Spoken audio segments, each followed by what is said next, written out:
I've grown up Hindu, ostensibly, mainly because my mother was a practicing Hindu. In my late teens and going on into early adulthood, I started feeling the presence of God more through the radio. It was weird how I was thinking some thoughts and then I'd hear it on a song. And then I decided, I need to find out more about my religious roots. Started reading the Bhagavad Gita.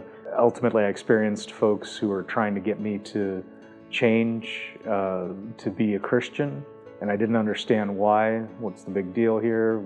I just felt like Christians didn't like me at all. Why would they want me to be one of them, as if I was kind of offensive to them? And I met a woman on the job. I didn't realize she liked me. I was pretty thick-headed and in a very deep pit of self-despair and self-pity and what have you. But ultimately we got married, put that aside. The marriage itself, the pastor of the church she went to refused to marry us, considering it a near cardinal sin.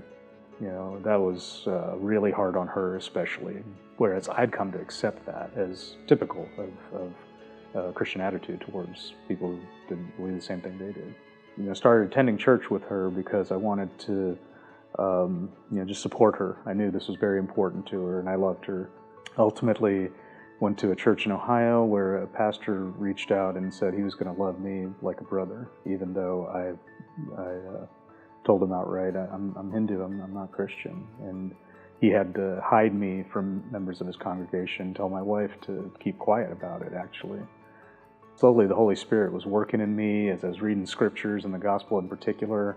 I was just like falling in love with Jesus. I mean, this was amazing, his life and who he was.